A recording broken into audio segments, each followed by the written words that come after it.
VGDA, spring 2015, week 6. So we were working on towards the MVP, and they have a lot of other stuff that we're going to be talking about today. So yeah, it's going to be fun. So yeah, last week we worked on the MVP for, I know I've said it like a million times, but it's the most minimum viable product. So that was mostly on the coding end, but we were also, the content people were working on really solid understandings of the story, some of the levels, our main character, and some of the first enemies that we're going to be working on. And the art team was working on really nailing down the style, working on concept art for the main character and concept art for the enemy. And there's a horrible piece of concept art for the last level. The other thing we worked on is, the other thing that was exciting we're going to be talking about is Blizzard University Relations. So they have like a program where they kind of make more tangible connections to video game development groups like ours on campuses. So that's something that we're going to be talking about a little bit more. Chris Manson and networking, kind of this really cool guy that some of us got to see last Friday. There we go. And some of the results from that. UCI's Batcave bundle, which sounds kind of, I know it sounds weird, but you know, it'll make a little more sense, sort of. And then I'll be talking about the how far we got, how close we got to getting the MVP done.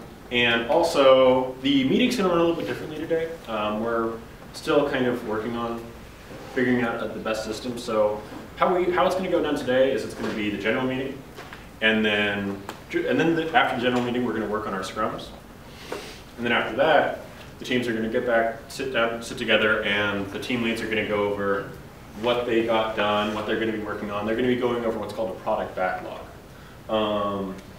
And then after that, what we encourage you to do is to meet up with kind of your counterparts in the other departments. So if you're working on, if you're an artist and you're working on characters, then I really encourage you to go to find whoever's working on that character in the content team and whoever is working on characters in the technical team, so you guys can talk together and make sure that you're all on the same page. Yeah, so that's how that meeting's going to go. Okay, so you know, last week we were working, like I said, worked on the MVP, and so we got to see a lot of the cool stuff. We saw the beginnings of the character controller, and more of that got done. Josh, seems to be like 100% done, or there's still some kinks to work on? 95. 95, which is pretty good. Wait, are we talking about the MVP or the character controller? MVP. Yes, 95. Okay, cool. So the character controller's done? I believe so, yeah. Cool. Yeah. I think I might need some touching up. Okay. So that's going to be awesome. We're going to have some, you know, super duper pre-alpha gameplay. And yeah, so we're going to be messing with that. And the content, I think I already talked about all this. Sorry, it's kind of throwing me out here. So yeah, what we did, next thing was university relations, right? All right, cool. So university relations is this cool thing that Blizzard does, and that's how UC Irvine was able to get a lot of their speakers. That's also how they were able to get $10,000 to upgrade their lab, and it's also a way. That's it. Meeting's done. Meeting's done. You guys can all go home. So that's also how, yeah, that's how they got their lab. And so they also, from what I understand, it also kind of gives them an edge when they're looking at internships and things like that. So that's going to be something that I've already sent a message off to them, and we'll be hearing back from them shortly. Hopefully, they did express, you know, an interest in forming some kind of partnership with our school.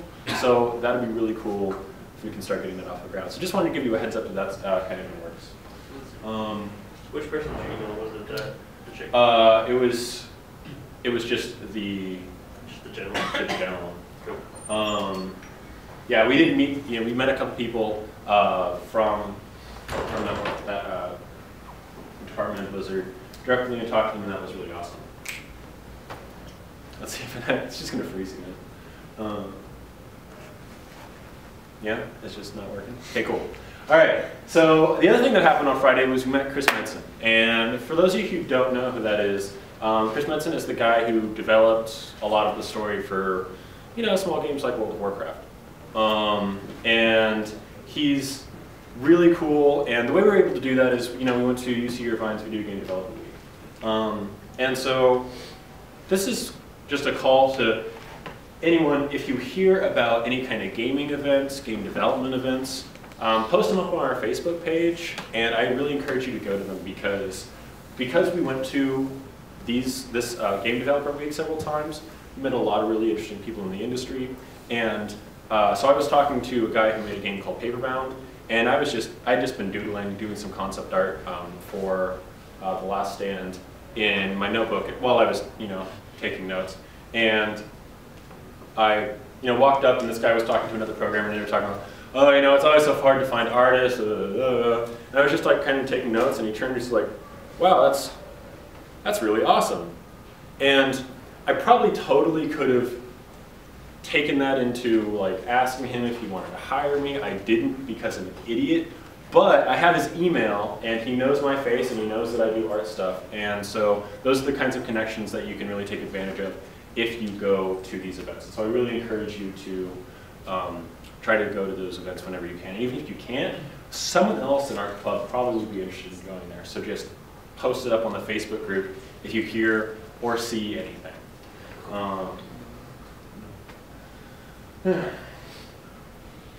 Sweet. All right, so that's that. Next one, and it'll crash again. And Maybe she closed Well, they crash, you can keep saying that. Oh, you're getting crap about your tabs, huh? what? There There aren't that many tabs. I wonder where you got that habit. It's not that many tabs. Jeez, so many tabs. As soon as they start shrinking themselves, you kind of have too many. No, if you can still see the icon, you don't have enough. I remember somebody saying that one time. I don't know who you're talking about. Cool, so, okay, yeah. So, another cool result from going to the Irvine event is that I and some other people had a chance to meet with the Video Game Development Club over there and get some of their contact information, start opening the dialogue because, one, they're kind of interesting because while they do have a lot more support from their department is also, their gaming club and gaming club major is entirely run through the CS department. So they just have like no artists, which is, kind of funny because like you come over and you have a drawing and they're just like, oh my God, that's like amazing. And so we're kind of, in contrast, we're kind of a nicer balance. We're just dirt poor and we don't have a cool lab, so That's cool. yeah, that's cool. But We're not bitter. yeah, we're not bitter. We're not bitter. They have a $10,000 one. But one thing that they're working on is a thing that they call the Bat Cave Bundle.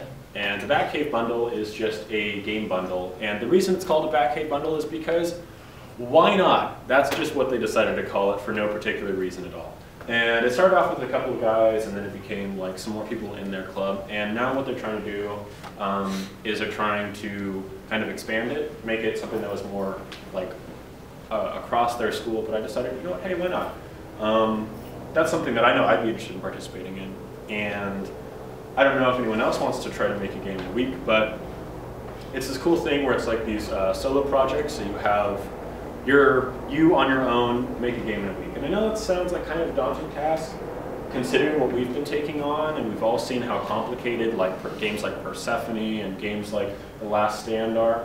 But these one-week games, it can be a lot more simple, and keep in mind that a game is really any interactive experience at all. So kind of like what we were talking about just in the very beginning of the semester when we were first doing our game pitches. So it'd be a really interesting opportunity for you to kind of balance out some of your skills. So if you're an artist, to start learning some programming and some writing. If you're a programmer, start learning some art, or just steal some from the asset store and start doing some writing as well. And so those are some fun opportunities, and also just to get something done and out there, because they'll be posting on their site. They'll take care of the kind of releasing of the games. And there's going to be more. Will, the president of their club, has posted the application and some information on our Facebook page. So that's something that you've been interested in. I highly suggest you take advantage of it. Unfortunately, it's like right before our spring break, so we'll still have schoolwork going on. But Yeah, no, ready for the next one. As always, sign up for these. We still have some people who aren't on, well, Trello, super importantly, which I know is not up on here yet.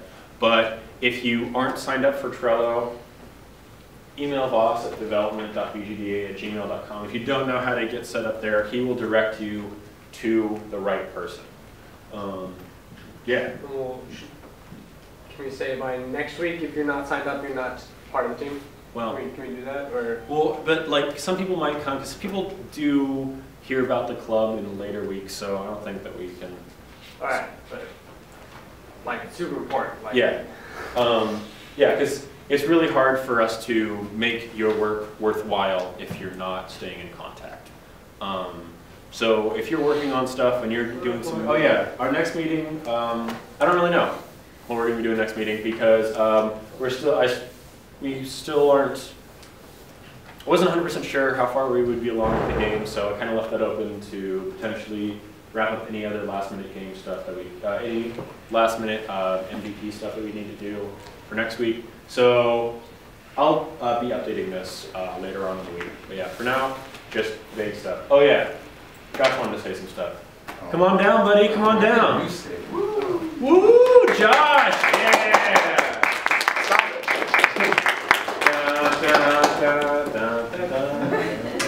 No, it's this Friday because I am very forgetful.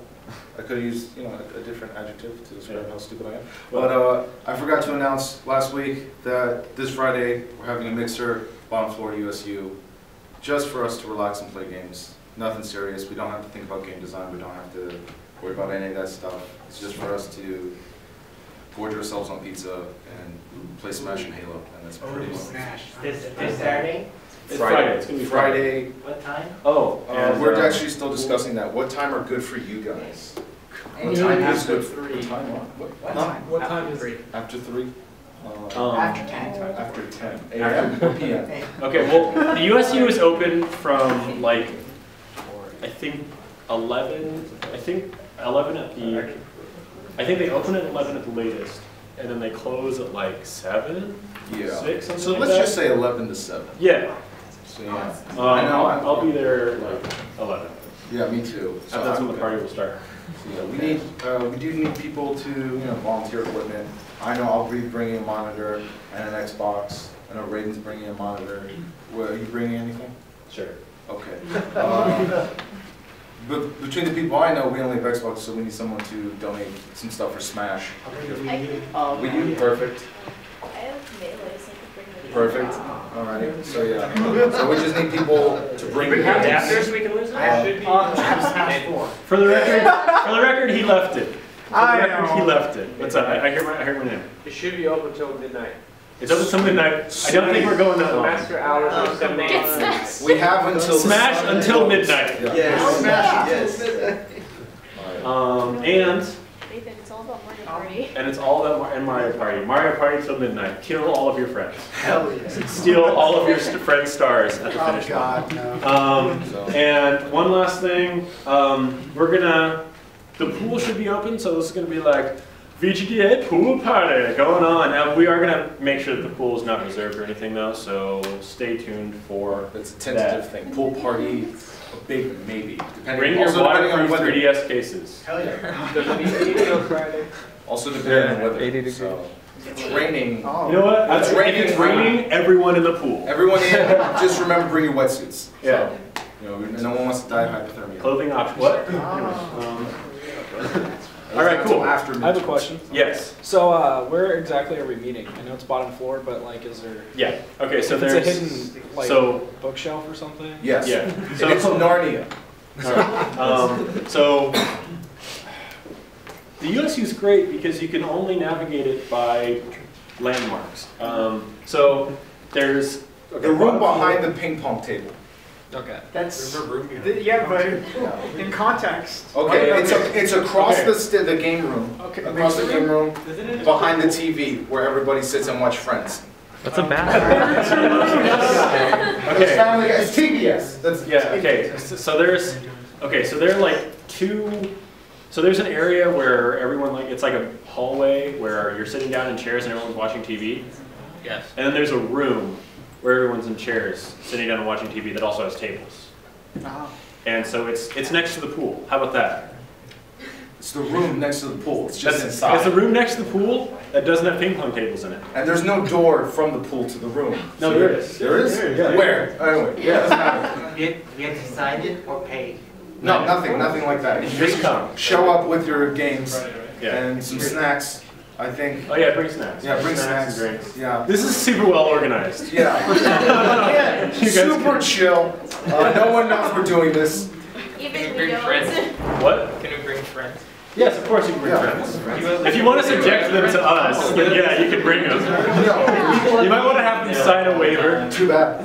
Medical insurance. Medical insurance, nerd insurance. All right, cool. So I think that's it. I think. Oh, there's another. Yeah. So I guess I have a solo show closing Oh, yeah. reception also on Friday in the USU building. Yeah. So- And perfect. So this guy's awesome enough that some of his art's posted in the bottom floor of the USU, and so we'll be able to like take our like pool water covered bodies and like flavor them with his art. All over my artwork. Yeah. It's perfect. It's just down the hall. His like life's work. Cool. All right, guys. So that's what. Now we're gonna be splitting off into our smaller groups and doing our scrums. And that's showing that collision is working, by the way. So like if things are running and everything. You can also die. Can you die? That's good. Oh. Oh.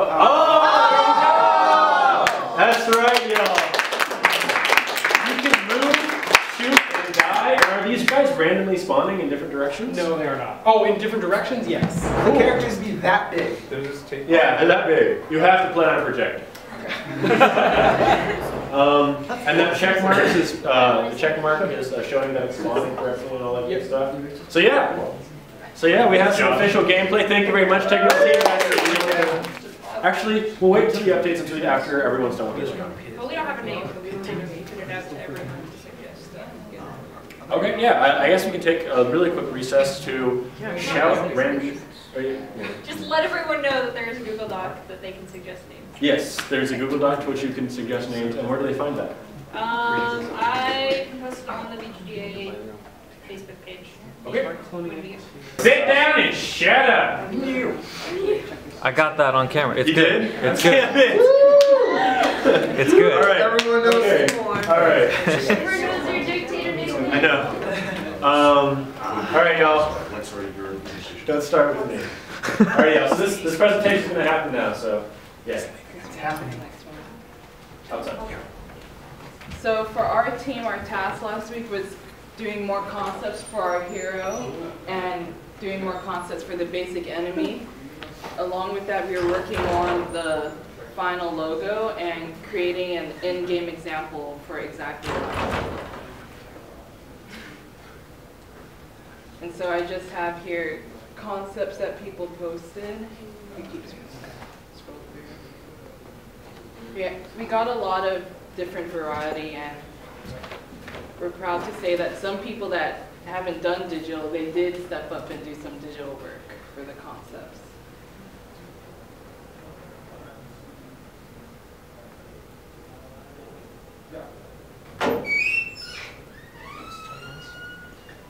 And then we're not super finalized on how she's going to look yet, but here, Clute and I, we've been working on doing a finalized look for her by combining aspects of everyone's concepts into one mega June. Mega June. Mega June. There's your title. Yeah. Title finalized. She evolved, And then right? here we just have some concepts of the basic archer demon.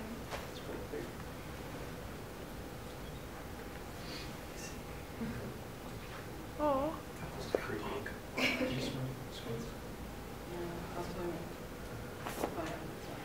And then here, on this one that Clute did, this is probably how our characters are going to look in-game. So you can see we have the dark outlines with the textures on top. And then we were working on the logo a lot, and since I guess the title is still a work in progress, but this is what think we're leaning towards so far, logo-wise. Might not stay black and white, we'll probably play with colors for that. And then here we have an in-game example. So Tommy did a tree, and then we did his basic demon archer in the game's perspective, and I put together a comp of how it will probably look in the game. And that's it. Any questions or comments, concerns? Looks pretty fucking cool.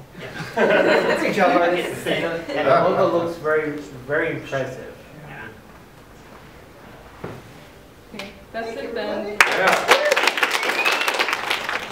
So what we did is we got a design doc and a map-ish out for level 5, which is the first level we're working on. Last level, it's the endless one. Takes place in Mountain Temple, so it's, I think I told you guys about this. It's like an ancient temple on top of a mountain. It's all ruins and stuff. It is, it's where, it's like the first, I told you about the signal fires, right? Maybe? Yes. No? Well, there's signal fires, like Gondor style. Gondor calls for aid, Lord of the Rings. This is the site of the first one. So we kind of figured out the layout of that. It's got a big pagoda. It's got the brazier on top. And our heroine is going to shoot her arrow, light it up there. There's going to be fire everywhere. It's going to be great. So what we got done is we basically figured out a map for it, which is on the next slide, but I didn't organize this very well. Yeah, so let's go. That's kind of, these are things I pulled from Katrina's board, but this is kind of what it's going to look like. So it's like at the top of the mountain. It's super like sacred, super solitary, snow-covered, really cool stuff. So we worked on maps. This is our whiteboard that we worked on. It's super polished, as you can see, and this is another draft of it. And you can see we were also working over here. So basically you have a big donut that you're going to be playing in. You have the signal tower in the middle, and then you have enemies everywhere around the side keeping you from moving. So the goal of this level, or the gameplay of this level, is going to be, you're not going to be able to rest anywhere. You're going to have to keep moving if you want to dodge the arrows, because there's no big open spaces. So you're basically going to have to strafe the whole time, which is kind of what we want. No resting, just kind of on your toes all the time. The pagoda for the signal fire is going to be your only cover, which works very well for gameplay and also symbolically, because it's like the hope of the kingdom to get the warning, and it's also your only hope in this level to not get hit with arrows, which we really like as writers. Cool. And we also, settled on our enemy types. So like you saw with Katrina, we have our basic demons, which just shoot single arrows straight ahead or shoot them like alternating off to the sides. That's something we'll figure out with balance. We have lightly armored demons, which shoot, Michael Clute lovingly showed us all these cool Japanese arrow tips. So there's some that have like 2 prongs, like they're forks, and they pierce armors. We're gonna have demons that shoot those, and they'll do like extra damage or something like that. We're also gonna have another type of those that shoot half moon demon or half moon arrowheads that are supposed to like hit you and slice through your jugular and stuff. They're real cool. So they might also do extra damage. And then by picking these up, you'll be able to do different kinds of damage, different kinds of minions. So we have those variations, and these are all going to be the same like model, like just different textures on the first demon army. So we also have the multi-arm demon, which is a bunch of like spooky demons like mashed together, and so it has a bunch of limbs and it's real creepy. And it shoots multiple arrows at once, so like 3 or 5 or however many we figured out. They're quick. And we also have the ballista demon, codenamed Beast Mode, or Rhino Mammoth. And so it's basically this big hulking monster demon with a small demon on top controlling it. And it also has a ballista, which is like just basically, yeah, like a giant-ass crossbow. So mounted on it, and so the little demon pulls it back and shoots big, huge, like harpoons at you that are harder to dodge. Well, I don't know if they'll be harder to dodge, but you can't catch them. So you can catch most of the arrows and shoot them back, but you can't catch these guys. Which I think think is super cool. We were all really, that's Michael Klute's idea, and we were all really on board with that. So those are our 5 basic enemy types. Right now we're thinking each level is going to have a new one introduced, because that seems pretty standard. And we have this written down a little bit more eloquently in our concept Trello. We also figured out the story a little bit more. We'd had the basic story like of the game, but now we've done a little bit more world building to figure out why this is happening. It won't necessarily appear in the game in like codex format, but it informs design decisions basically, so it's nice to have. And then if we ever want to do anything else in this universe, we've already got to start. So basically you have 2 nations, the North and the South. North is where our protagonist is from, South is where the demons are from. So long ago, they were friends, and the South started practicing some crazy dark magic. The North got mad at that and built a huge wall to wall them off. And then 100 years later, they were like, well, we were probably a little harsh on these guys. So they go over the wall for the first time in 100 years and check on them, and they're just gone and vanish. Everything's in shambles, everything's in ruins, all the lands are blighted, none of the people are there. And they're like, what's going on? And then the demons start attacking. And then the rest is history. They build the braziers. They have this thing. Yeah. Cool. Questions? Yeah, it's like the South Nation. It was building their own dark magic, like building their own demon iron, which causes their relationship to cut off. It's like an iron curtain between the Western nations and communist nation. Yeah, something like that. That's a good parallel that we didn't actually think of, but that works. Cool. Other questions? Is this story going to be told and then you start the gameplay right after? Or? Not necessarily. The story, like I said, is just, it's background, so it's like stuff to inform. Like now that we know that the demons, or the demons come from another nation, they might wear different armor than the new people, or like their buildings might look different, that kind of thing. But it's never going to be explicitly stated. We're trying to do nonverbal storytelling with the cutscenes and stuff. So we'll try to imply it, but it's never going to be like outright written, like in prose or anything. Yeah. I have a question about the brazier. Yeah.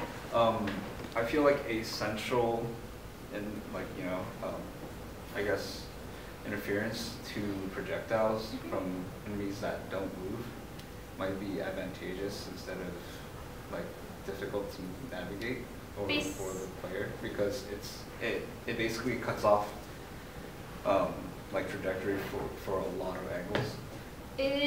Well, there's going to be basically a ring of enemies, so enemies are going to be firing at you from all sides.